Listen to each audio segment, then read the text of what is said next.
ibyo abantu babyumve banabyiteho.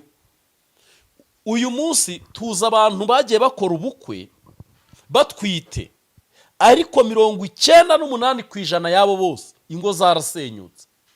Ubukwe bayashoyemo y'umurengera, ubukwe barabukoze rwose bukenesha n'amafamiye.